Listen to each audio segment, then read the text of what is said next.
See, I fashioned myself a numbers guy, and no, I'm not talking about the early 2000s show that started Bernard from the Santa Claus movies. I am talking about numbers in the sense that you can touch and feel and analyze and crunch and get some information from that. So I did that very same thing this morning, and I want to present that information to you. So I looked at how much each senator and congressman make while they are serving as our elected officials, and the numbers are interesting enough for me to tell you. So with that being said, let's look at the numbers that each congressman and senator makes per year. Luckily enough, it's the same.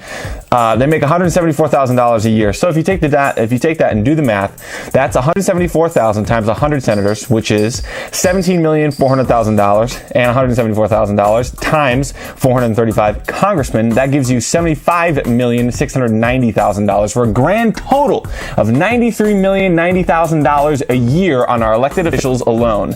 Whether or not you think that's high or low, it's information for you to do something with. Welcome everybody to today's episode of Government Update with Nate. I'm Nate, and I'll try to give you all the facts that I can find on politicians and government, and I'll try to give you those facts as straight as humanly possible. Now, what that means is that you can't trust the politicians, can't trust the news, so who can you trust? Hopefully me, probably not, but let's go with that thought.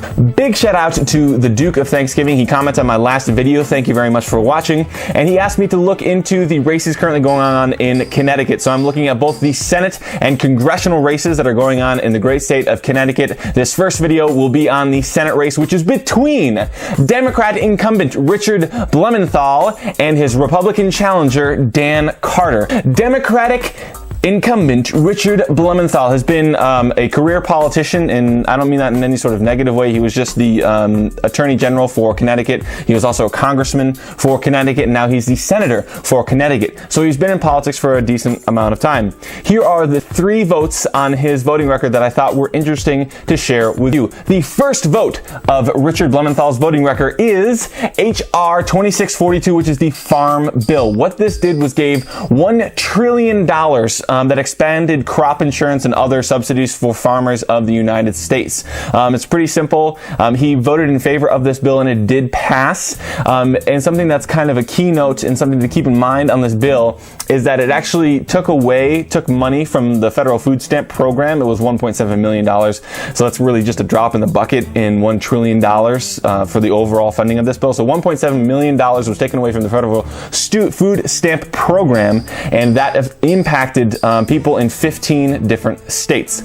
The second vote of Richard Blumenthal's voting record is H.R. 2048, the USA Freedom Act. We talked about it ad nauseum, and this is the act that reformed the U.S. Patriot Act, making it more of a law, and it actually took away the bulk collection of metadata and also shored up the foreign surveillance within the text within that bill. So it just kind of reforms certain aspects of it. Like I said, the bulk collection of metadata and foreign surveillance, and that is the second key vote of Richard Blumenthal's voting record. The third and final key vote of Richard Blumenthal's voting record is he voted no on Senate Amendment 1197, which was the continuation or the actual completion of the U.S.-Mexico border fence between the U.S. and Mexico border. Pretty simple enough. He voted no on that bill, and he did not want it to pass. So that is the key votes from Richard Blumenthal, the Democratic incumbent senator from Connecticut. Let's move to his challenger.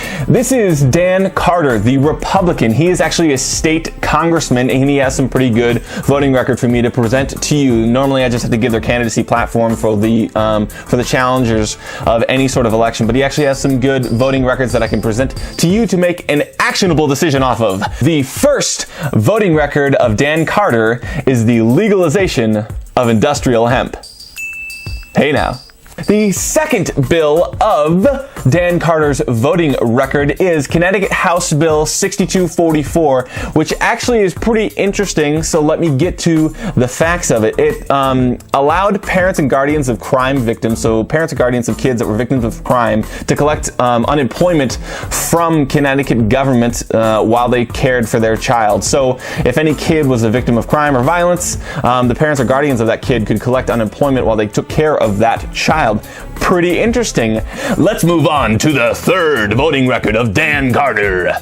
This was on CTHB 5836, or Connecticut House Bill 5836. And what this did was it made it so any court-ordered or state-issued medical exam for an individual to be covered under their insurance policy. So if the state or the court orders you to get a medical exam, and then you had following procedures after that medical exam to take care of whatever ailment, it was covered under your insurance no matter what. Both of the last two bills that I talked about didn't get enacted in Connecticut. They're just kind of sitting in committee, but he sponsored both of those bills. He was the sole sponsor within Connecticut. And with that being said, I hope you enjoyed today's episode of Government Update with Nate, where I always give you straight, and be sure to like, share, and subscribe, and I will see you on the next two bonus episodes this week. Thank you very much.